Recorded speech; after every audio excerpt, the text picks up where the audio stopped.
video de hoy vamos a hablar acerca de un tema que me han pedido un montón y va a ser el primer video de una serie de videos acerca de este tema en particular, que es finanzas personales. Por eso en este primer video vamos a hablar acerca de algunos tips y algunas ideas para empezar a ahorrar, que va a ser la primer parte que vamos a tener que llevar a cabo para empezar a trabajar sobre nuestras finanzas personales, luego poder empezar a invertir y así ir generando otros ingresos. Bueno, para esto, primero que nada, como te decía, vamos a hablar acerca de dos formas principales para aumentar tus ahorros e ideas que podemos ir aplicando a estas formas de generar nuestros ahorros. Y antes que nada, mi nombre es Barbie Borrajo, este es mi canal y si te gusta este video te invito a suscribirte al mismo para mantenerte actualizado acerca de todo lo que voy subiendo y si te gusta, poder precisamente disfrutar de este contenido más a menudo. Ahora sí, empezamos.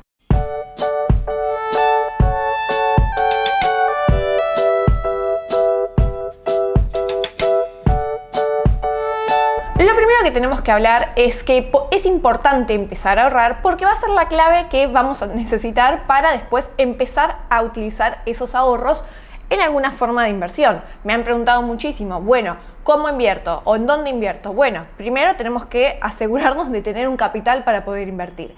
Y para eso tenemos que aumentar nuestra capacidad de ahorro. Para aumentar nuestra capacidad de ahorro tenemos dos grandes formas que dentro se engloban como muchas subideas. La primera va a ser generar ingresos extra y la segunda va a ser reducir gastos. Dentro de generar ingresos vamos a tener distintas alternativas. La primera va a ser quizás agarrar un trabajo adicional que nos permita hacer un dinero extra. Yo cuando trabajaba más o menos a los 24, 25 años, que apenas me había ido a vivir sola, tenía un trabajo fijo con el cual la verdad que pagaba los gastos de la casa y vivía, pero estaba incapacitada de ahorrar porque no me daban los números. Bueno, empecé a agarrar trabajo de diseñadora freelance, algunas cosas de publicidad y así de esa manera con esos trabajos freelance lo que me servía era tener una capacidad de ahorro. Otra forma que podemos hacer para ahorrar, que obviamente es por un tiempo porque no siempre podemos hacerla, es vender cosas que no usemos. Por ejemplo, si tenés libros que ya has leído y no los vas a leer más, si tenés ropa que no utilizás, si tenés muebles que no utilizás, bueno, todas esas cosas que muchas veces ocupan lugar en una casa y no tienen un uso porque ya no han cumplido su vida útil para vos, las podés utilizar para venderlas mediante alguna plataforma como puede ser Marketplace de Facebook, Mercado Libre, eBay o lo que uno quiera, para precisamente hacer un dinero extra y ese dinero extra precisamente guardarlo como fuente de ahorro. Y por último tenemos la posibilidad de generar alguna fuente de ingreso pasiva. En esta misma época donde cuento que agarré este trabajo freelance, desarrollé lo que era una idea de un infoproducto que todavía no estaban tan viralizados, que en este caso de una agenda imprimible, y durante mucho tiempo sacaba las agendas, las iba actualizando año a año y con eso me iba generando un ingreso pasivo que lo tenía publicado en Mercado Libre y una vez que se vendía, lo único que tenía que hacer yo era enviar el producto que se había vendido. A veces uno subestima este tipo de cosas, pero les aseguro que me pagué un viaje a Colombia con los ingresos que me generó ese ingreso pasivo, por lo cual les aconsejo que usen la imaginación y vean qué pueden llegar a utilizar para generar un ingreso pasivo que les permita tener esa capacidad de ahorro que hoy en día con el sueldo que tienen no lo pueden tener. Paréntesis, obviamente esto va a depender de cada situación de cada uno, del ingreso que tiene, de los gastos que tiene y es importante que esto tengamos en cuenta que cada realidad es distinta. Estos son consejos generales, obviamente, después cada uno verá cuáles puede aplicar, cuáles no y cuáles les sirven, ¿no? Quiero aclarar eso, cierro paréntesis, seguimos hablando. La otra opción es reducir gastos. Para esto te aconsejo, primero que nada, que hagas un control de los gastos que tenés para precisamente ver por dónde se va la mayoría de tu dinero.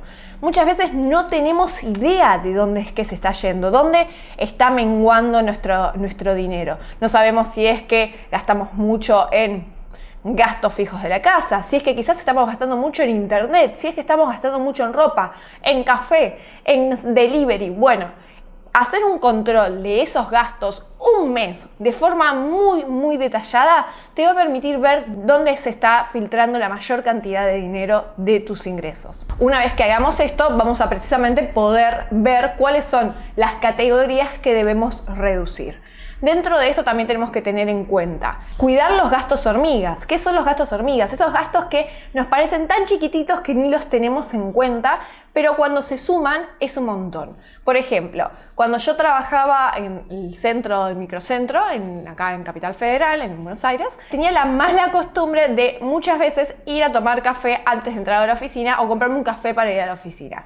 Parece un gasto mínimo, pero todos los meses, si sumamos todos los días ese gasto de café, al final del mes era un montón de plata, porque quizás eran 3 cafés por semana que sumados uno tras otro se hacía un gasto importante. Y así mismo sucede con muchas cosas. Pueden ser los cigarrillos, pueden ser golosinas que uno compra, puede ser si todas las semanas te pedís un helado, puede ser si pedís mucho delivery, por más que sea económico, cuando vas a hacer la cuenta al final te vas a dar cuenta que implica un montón de dinero. Por eso es importante hacer ese control de gasto e incluir estos gastos hormigas para ver cuánto representan. Nadie dice que no hay que darse un gusto de vez en cuando, pero si ese gasto o si ese gusto representa un montón de dinero al final del mes, es importante evaluarlo y solamente dejarlo para situaciones puntuales o especiales que valgan la pena realmente hacerlo.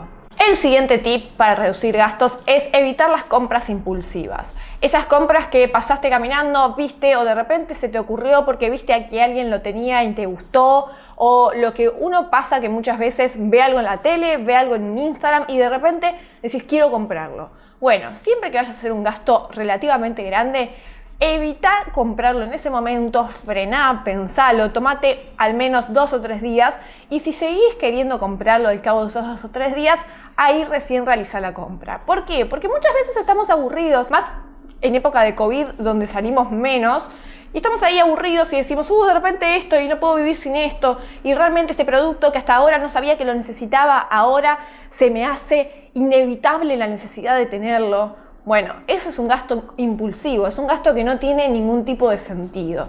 No te digo que no te compres un lavarropas si se te rompió el tuyo, pero sí, si vos me decís, acabo de ver este perfume y me parece lo mejor del planeta Tierra y lo que necesito comprar, y quizás no es algo que lo necesites realmente, sino que solamente se te esté generando las ganas por la situación del momento. El siguiente tip para reducir gastos es hacer las compras de forma planificada y organizada. Muchas veces caemos en esta idea de, bueno, voy y compro 2 cosas en el supermercado y listo. Bueno, cuando hacemos esas compras así, usualmente consumimos más. ¿Por qué? Primero y principal, porque quizás no buscamos precio, vamos al lugar más cercano y terminamos gastando más. Y segundo, porque la mayoría de las veces que vayamos a comprar 2 cosas, vamos a volver con 4.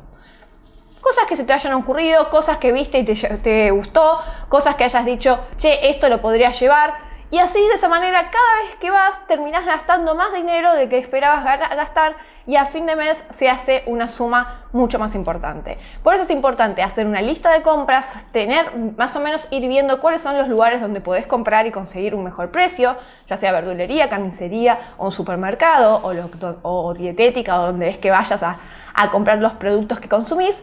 Y entonces con una lista, sabiendo de forma organizada, planificada, incluso hasta podés planificar qué vas a comer en una semana, por ejemplo, para hacer una compra pensada.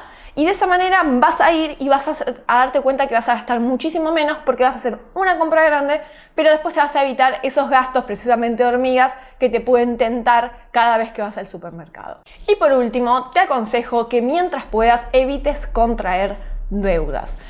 Más que nada cuando esas deudas tienen intereses y más que nada cuando son intereses altos.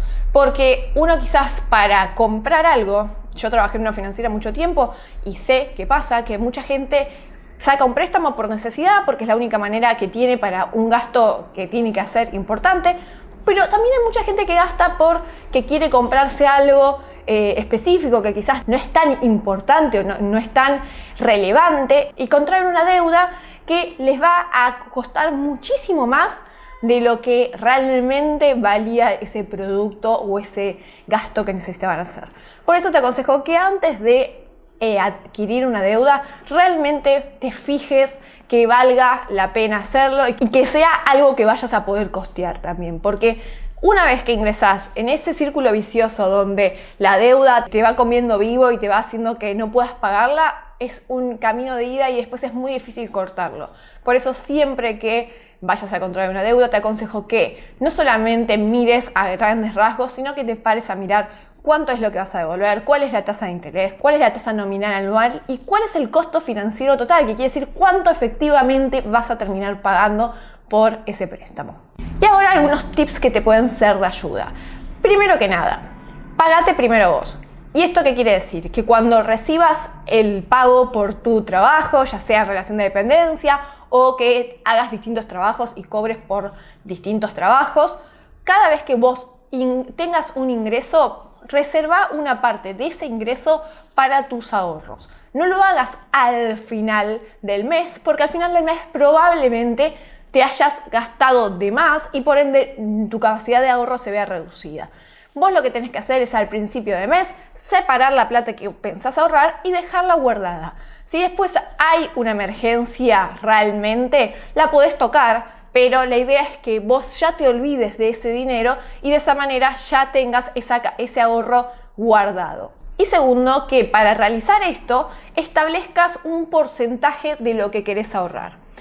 Es verdad que al principio no te puedo decir ahorrate un 20%, porque probablemente tus gastos y tus ingresos no lo permitan. Pero sí empezá con algo. Si tenés que empezar con un 5%, empezá con un 5%. Si podés con un 10%, empezá con un 10%. Y si podés con un 1%, empezá con un 1%. Pero lo importante es empezar a agarrar el hábito de ahorrar. Porque si vos vas agarrando ese hábito, por más que sea con un 1%, al mes siguiente vas a intentar ahorrar el 2%. Y al mes siguiente vas a intentar ahorrar el 3%.